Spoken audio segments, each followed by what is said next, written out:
The message arrived on a Tuesday morning. Ambassador Lisa Warren was enjoying her coffee at the observation deck of Earth's orbital diplomatic station when her assistant rushed in, face pale with worry. "Ambassador, urgent transmission from the Vrelian Empire," he said, handing her a datapad. Lisa took the pad, expecting another trade dispute or boundary question. The Galactic Confederation had maintained peace among its 127 member species for 3,000 years. Problems still arose, but they were solved through talk and compromise, not threats. What she read made her coffee grow cold in her hand. "They can't be serious," she said. The message was formal and direct. The Vrelian Empire, one of the oldest and most respected civilizations in the Confederation, was officially challenging humanity to prove its worth through a series of combat trials. They claimed the galaxy had grown soft, and that humanity, as the youngest spacefaring species, needed to demonstrate its right to equal standing. Lisa read the message twice more. Then she did something that would soon become famous across the stars. She laughed. It wasn't planned. The laugh bubbled up from somewhere deep inside her, an honest reaction to something so unexpected and absurd. 3,000 years of peace, and now this? 2 hours later, a Vrelian delegation arrived at the station. 7-foot-tall reptilian beings with scales that shimmered like oil on water. They wore elaborate ceremonial armor that hadn't seen actual combat in millennia. Their leader, High Commander Zextral, towered over Lisa as they met in the main conference room. "You have received our challenge?" Zextral asked, voice a rumbling hiss. "We have," Lisa replied, keeping her voice steady. "Your initial response was unexpected," the Vrelian said. "Our observers report that you laughed. You find our sacred challenge amusing?" Lisa chose her words carefully. "Not at all, High Commander. But you might want to review your historical records more carefully before challenging us." The Vrelian's head tilted slightly. "Explain." "I think that's a conversation best had with our leadership," Lisa said. "I've arranged transport to Earth for your delegation. President Martinez will receive you tomorrow." As the Vrelians departed to prepare, Lisa sent an urgent message to Earth. This wasn't something she could handle alone. The news spread quickly across Earth and its colonies. Humanity had lived peacefully as part of the Confederation for 3,000 years, but human history before that had been very different. Many people still remembered the stories passed down through generations. In the White House, President Natalie Martinez convened an emergency meeting with the Joint Chiefs and Admiral Joseph Carter of the Space Defense Force. "Options?" the President asked, looking around the table. General Sandra Hill spoke first. "We could refuse the challenge. The Confederation Charter gives us that right." "And look weak?" Admiral Carter countered. "The Vrelians clearly want to make a point. If we back down, other species might start thinking the same way." The President nodded. "What capabilities do we actually have if this goes beyond symbolic contests?" The room grew quiet. Then Admiral Carter pulled out a small device and placed it on the table. A holographic display appeared, showing ships and weapon systems that most people in the room didn't recognize. "We've maintained certain contingencies," he said, "as required by law, but classified at the highest levels." President Martinez leaned forward. "Explain." "When we joined the Confederation, we agreed to limit our military development.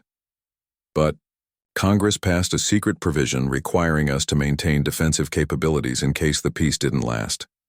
For 3,000 years, a small division of our science and defense agencies has been quietly developing technologies that we hoped never to use." The President looked surprised. "And the Confederation never discovered this?" Admiral Carter shook his head. "We've been careful. Besides, most species took disarmament at face value. They don't think like we do." "And how do we think, Admiral?" asked the President. "Like people who spent 10,000 years fighting each other before making peace with aliens," he replied, a slow smile spreading across his face. "So they want a challenge? Let's give them one." Meanwhile, in Seattle, engineer Frank Donovan received a notification on his personal device that made him spill coffee on his shirt. His experimental propulsion design, previously rejected by the Galactic Science Council as unnecessarily aggressive, had just been fast-tracked for production. Frank stared at the message in disbelief. For years he'd been working on engines that could push ships faster than anything in the Confederation. The Council had always blocked his work, citing regulations about peaceful technology development. Now, suddenly, all restrictions were lifted. They want it built in how long? He muttered, reading the timeline. That's impossible. But even as he complained, his mind was already racing with ideas. Parts he would need, people he would call. Deep down, he felt a thrill he hadn't experienced before. Across Earth, similar scenes played out. Scientists and engineers whose work had been limited by Confederation guidelines suddenly found themselves with unlimited resources and urgent deadlines. Military training facilities that had been maintained as historical sites began receiving visitors. Museums displaying ancient weapons saw curators carefully removing items from displays for restoration. On the Orbital News Network, commentator Paul Wilson reported on the growing excitement. For the first time in 3,000 years, humanity faces a direct challenge. But instead of fear, I'm seeing something else in the faces of people I interview. Anticipation, even eagerness. The next day, the Vrelian delegation arrived at the White House. They were escorted to the East Room where President Martinez awaited them with a small group of advisors. High Commander Zexitral, the president greeted them. Welcome to Earth. Vrelian bowed slightly. We come with a sacred challenge, as our ancestors did in the early days of the Confederation. For too long, the galaxy has known only peace. We believe this has made all species weak, particularly yours, which has never known true galactic conflict. President Martinez nodded politely. We understand your position. Please explain the nature of your challenge. As Zexitral outlined the three trials, tactical combat, strategic warfare, and technological innovation, Admiral Carter watched the alien carefully. The Vrelian spoke with complete confidence, clearly expecting humans to be scared, or at least, concerned. Instead, when Carter looked around the room, he saw the same expression on every human face, the same look he'd seen in the mirror that morning. It wasn't fear. It wasn't even determination. It was the face of someone finally allowed to run after being told to walk slowly for a very, very long time. News of the Vrelian challenge spread quickly across the Galactic Confederation. Most species reacted with shock and concern. Peace had been the norm for so long that the very idea of a formal challenge seemed like a relic from a forgotten age. Chief Archivist Morel Talk of the Confederation Historical Society was not surprised by the general reaction. What puzzled him was the human response. Instead of diplomatic panic or calls for Confederation intervention, human news channels showed crowds gathering in public spaces, cheering when the challenge was announced on large screens. Morel Talk, a small blue-skinned being with 6 eyes arranged in a circle around his head, pulled up ancient records about humanity. What he found disturbed him deeply. This cannot be correct, he muttered to his assistant. Check these figures again. The assistant, a young historian from a gas giant species, floated closer to examine the data. The records are accurate, Chief. Archivist. Before joining the Confederation, humans engaged in continuous warfare among themselves for over 10,000 years.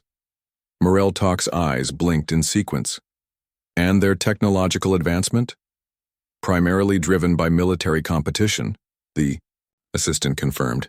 Their first space journey beyond their solar system was achieved using engines originally designed for weapons delivery systems. The chief archivist felt a chill run through his body. The Vrelians have made a terrible mistake.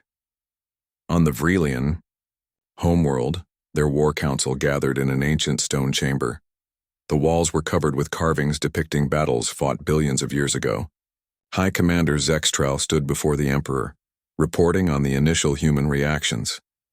Most concerning, Your Eminence, is their lack of fear, Zextral said. Our observers report increased activity at previously dormant shipyards.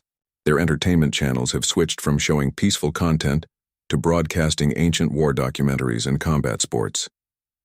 The Emperor, larger than other Vrelians with scales that had turned white with age, leaned forward on his throne. Perhaps they do not understand the seriousness of our challenge. I believe they understand perfectly, said the science minister, a female Vrelian with unusually dark scales. Our intelligence suggests they have maintained military knowledge.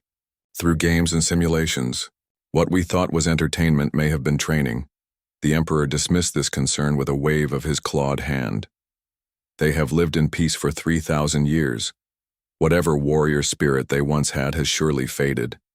Back on Earth, Dr. Samantha Nelson prepared for her address to the Confederation Assembly.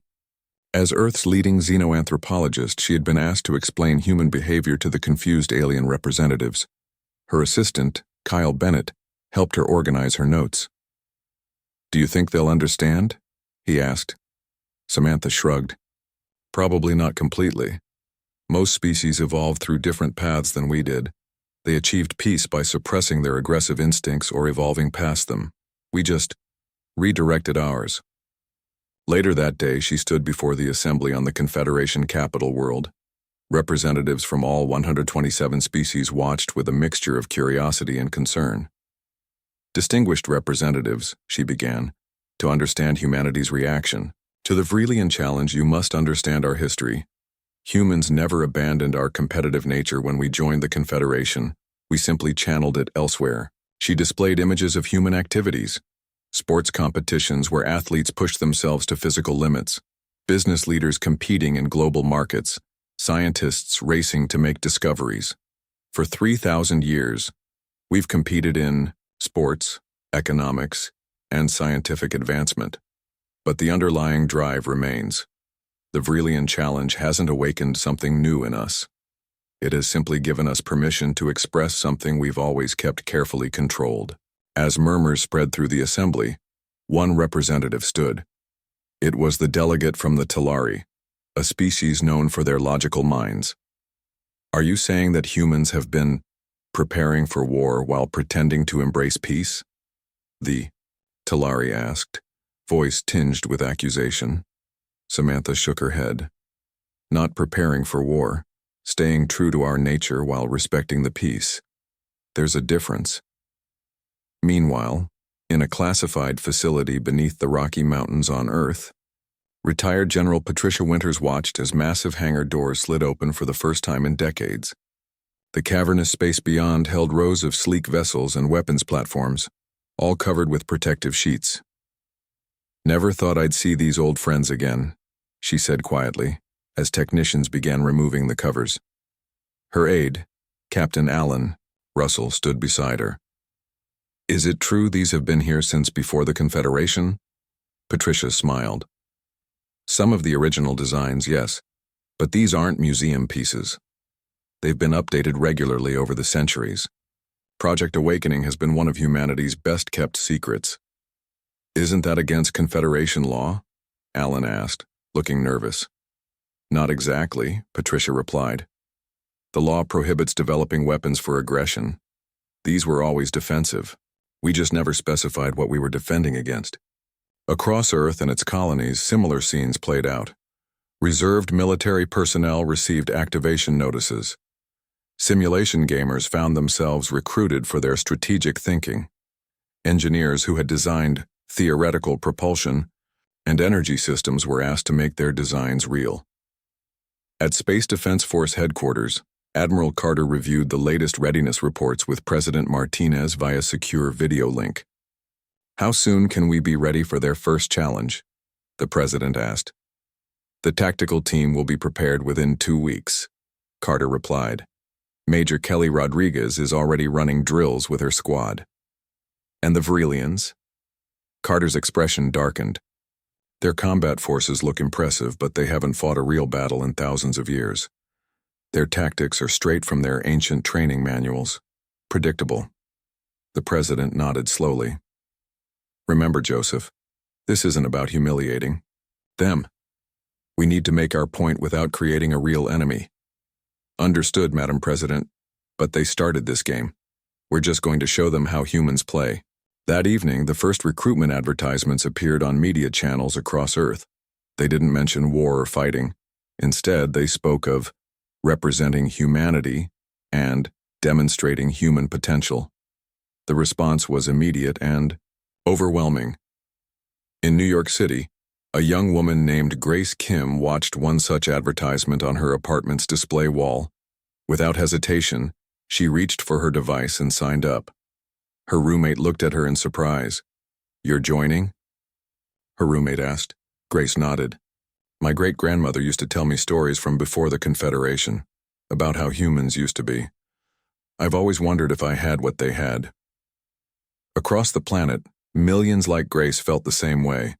Not a desire for violence, but a curiosity about a part of their nature that had been carefully channeled for 3,000 years. And now, someone had just opened the door. The day of the first challenge arrived. A small moon orbiting a gas giant in a neutral star system had been chosen as the battleground. The surface was rocky and uneven, with deep canyons and tall ridges that created natural hiding places.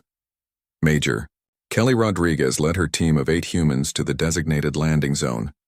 They wore light armor that looked simple compared to the elaborate battlesuits worn by the Vrelian commandos. The humans carried what appeared to be basic projectile weapons, while the Vrelians had energy rifles and power blades that glowed with an eerie blue light. "They look like they stepped out of a history book," whispered Sam Owens, Kelly's second-in-command. Kelly nodded. "Their armor is designed to impress, not for actual combat. Notice how shiny everything is?" The humans and Vrelians gathered at the central meeting point, where officials from the Confederation would explain the rules. The challenge was straightforward. Each team would start at opposite ends of a 10-square-mile area.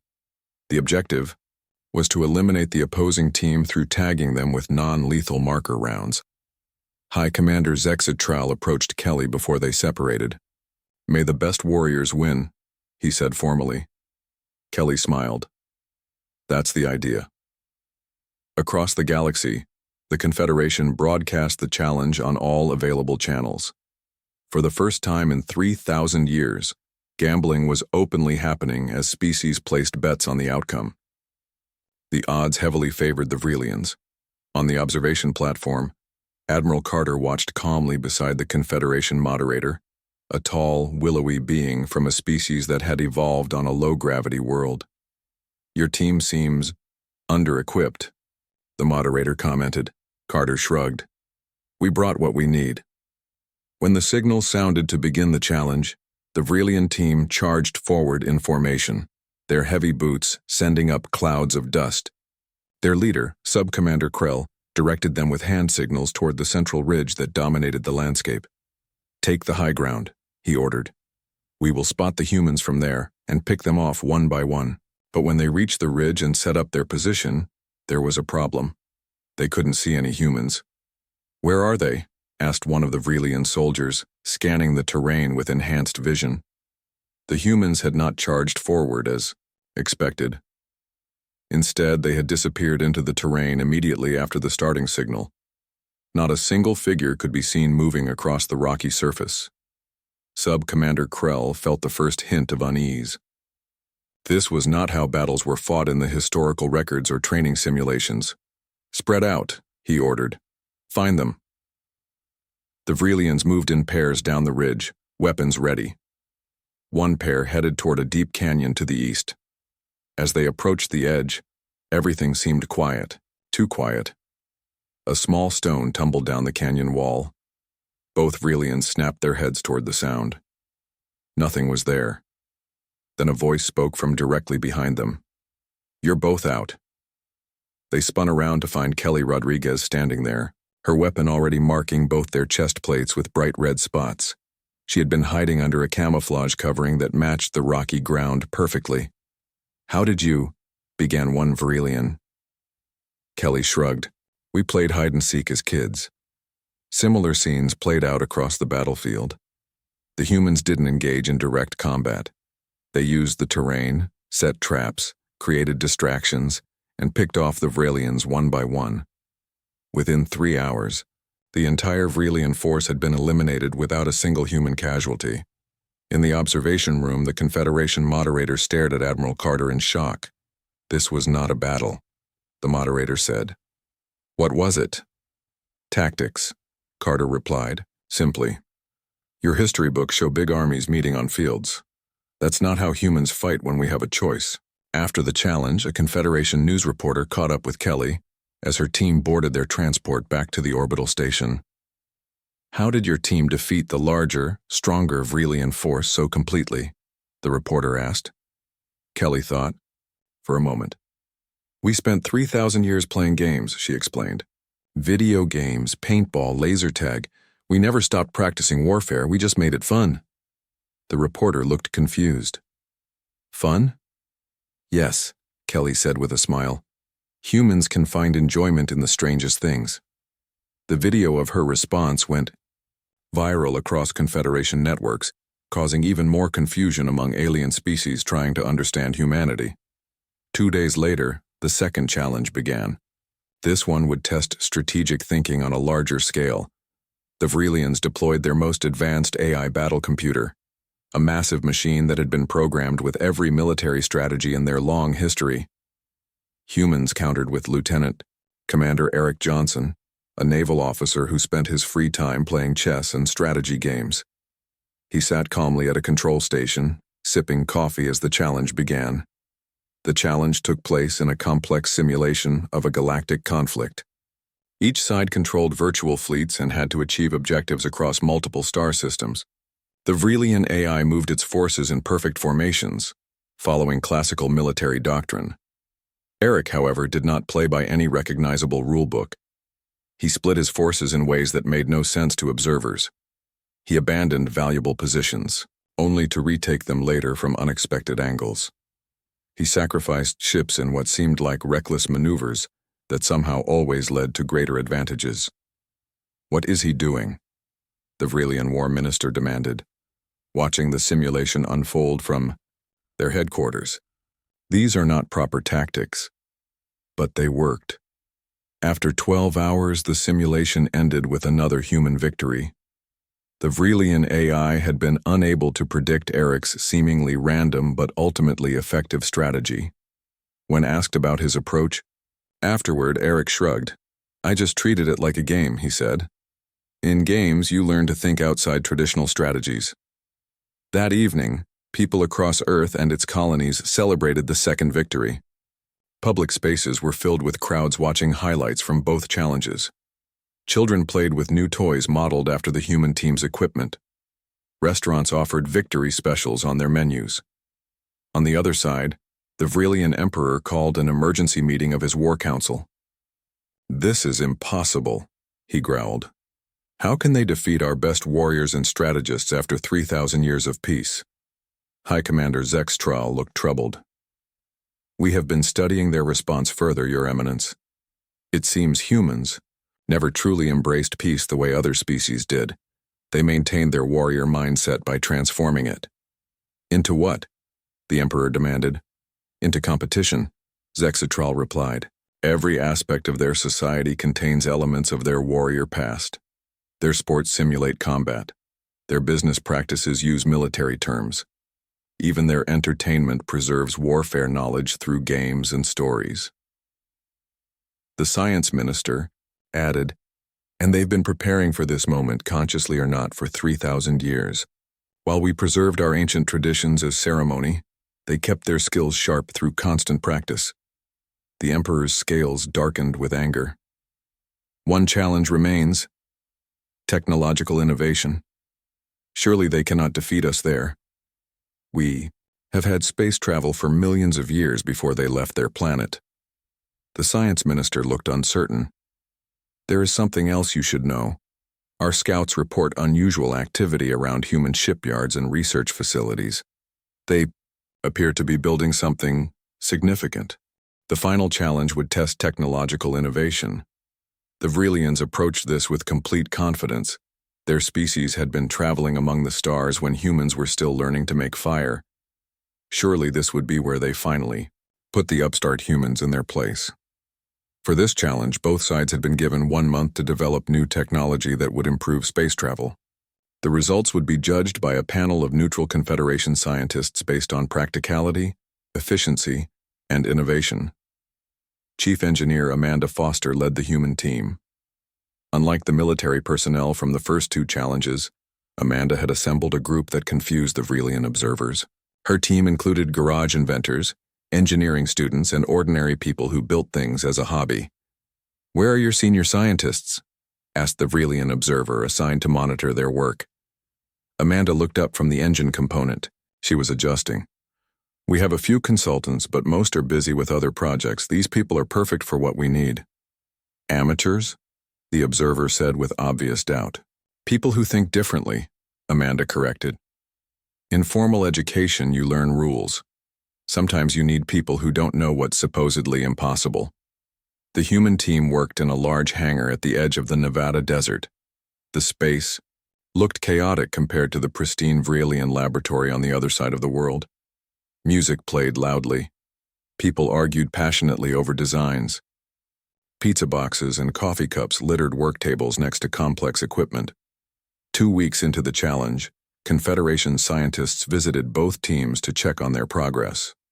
At the Vrelian facility, they were shown detailed plans for an improved warp stabilizer that promised to make space travel 15% more efficient. "Impressive," said the lead scientist, a tentacled being from a water world. "This follows established principles but pushes the boundaries effectively." When they visited the human facility, they found what looked like chaos. Different groups worked on parts that seemed unrelated. Amanda refused to show complete plans, saying only that they were trying something different. "The difference," Amanda explained to the confused scientists, "is that we never specialize solely in peaceful technology. Every human innovation contains the question, but how could this be weaponized if necessary?" One of the scientists looked alarmed. "Are you building a weapon?" Amanda laughed. "No, but we're applying that kind of thinking. Look at problems from unexpected angles. Ask questions no one else would ask. Like, why do ships need to push through space at all?" As the final day approached, excitement built across Earth. People followed news about the challenge as if it were a major sporting event.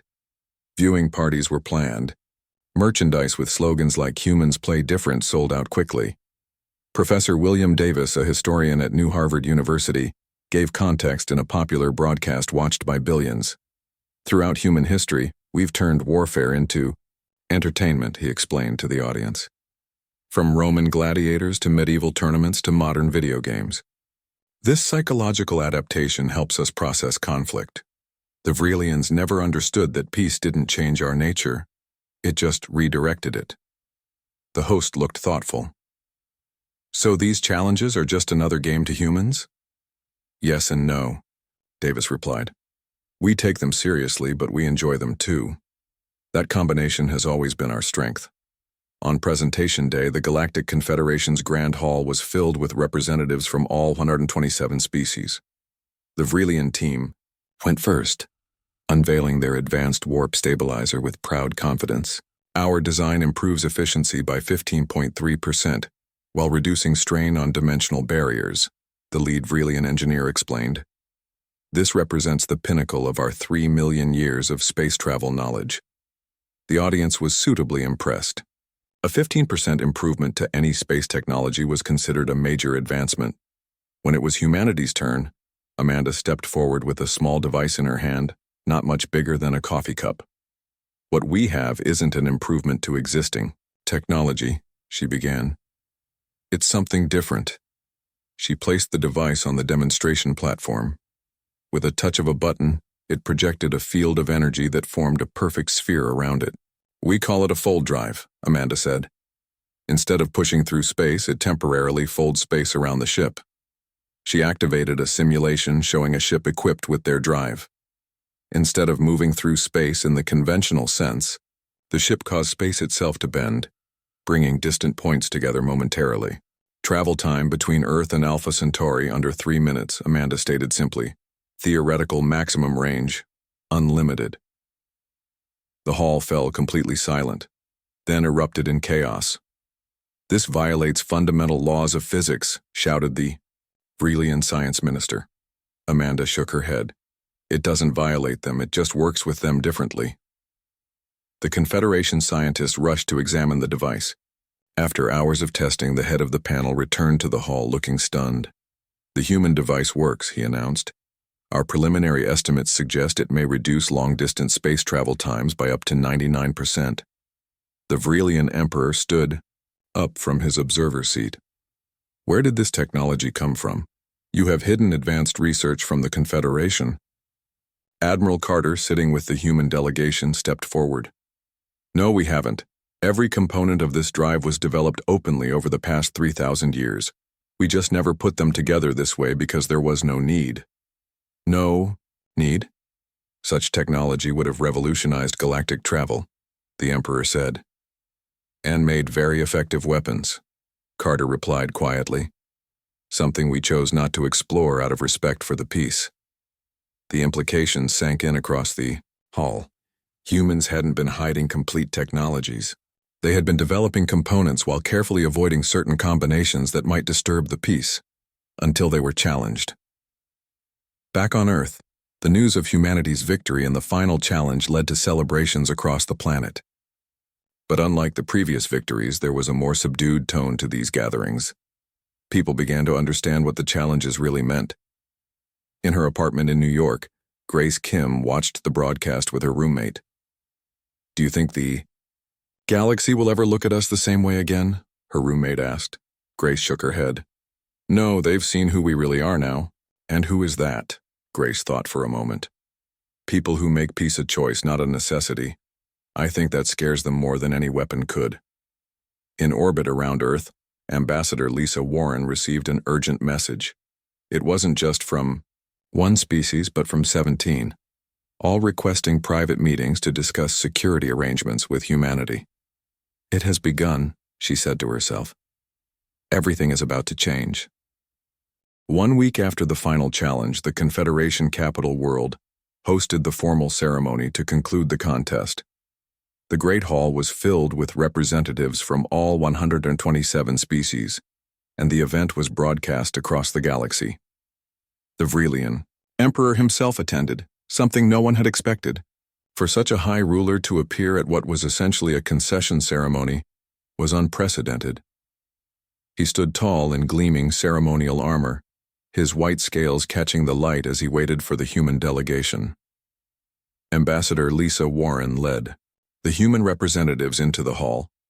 With her were Admiral Carter, Major Rodriguez, Lieutenant Commander Johnson, and Chief Engineer Foster, the leaders who had guided humanity to victory in each challenge. They wore simple blue uniforms, without decoration or medals. The Confederation President, a tall being with 4 arms and iridescent skin, spoke first. We gather to formally recognize the conclusion of the challenge issued by the Vrelian Empire to humanity. By unanimous decision of the neutral observers, humanity has prevailed in all 3 trials. Murmurs filled the hall. Everyone had expected this announcement, but hearing it officially still caused a stir. The Vrelian Emperor stepped forward. Everyone expected a brief, formal acknowledgement of defeat. Instead, he removed his ceremonial helmet and spoke directly to the human delegation. We have underestimated you, he said, his voice carrying across the silent hall.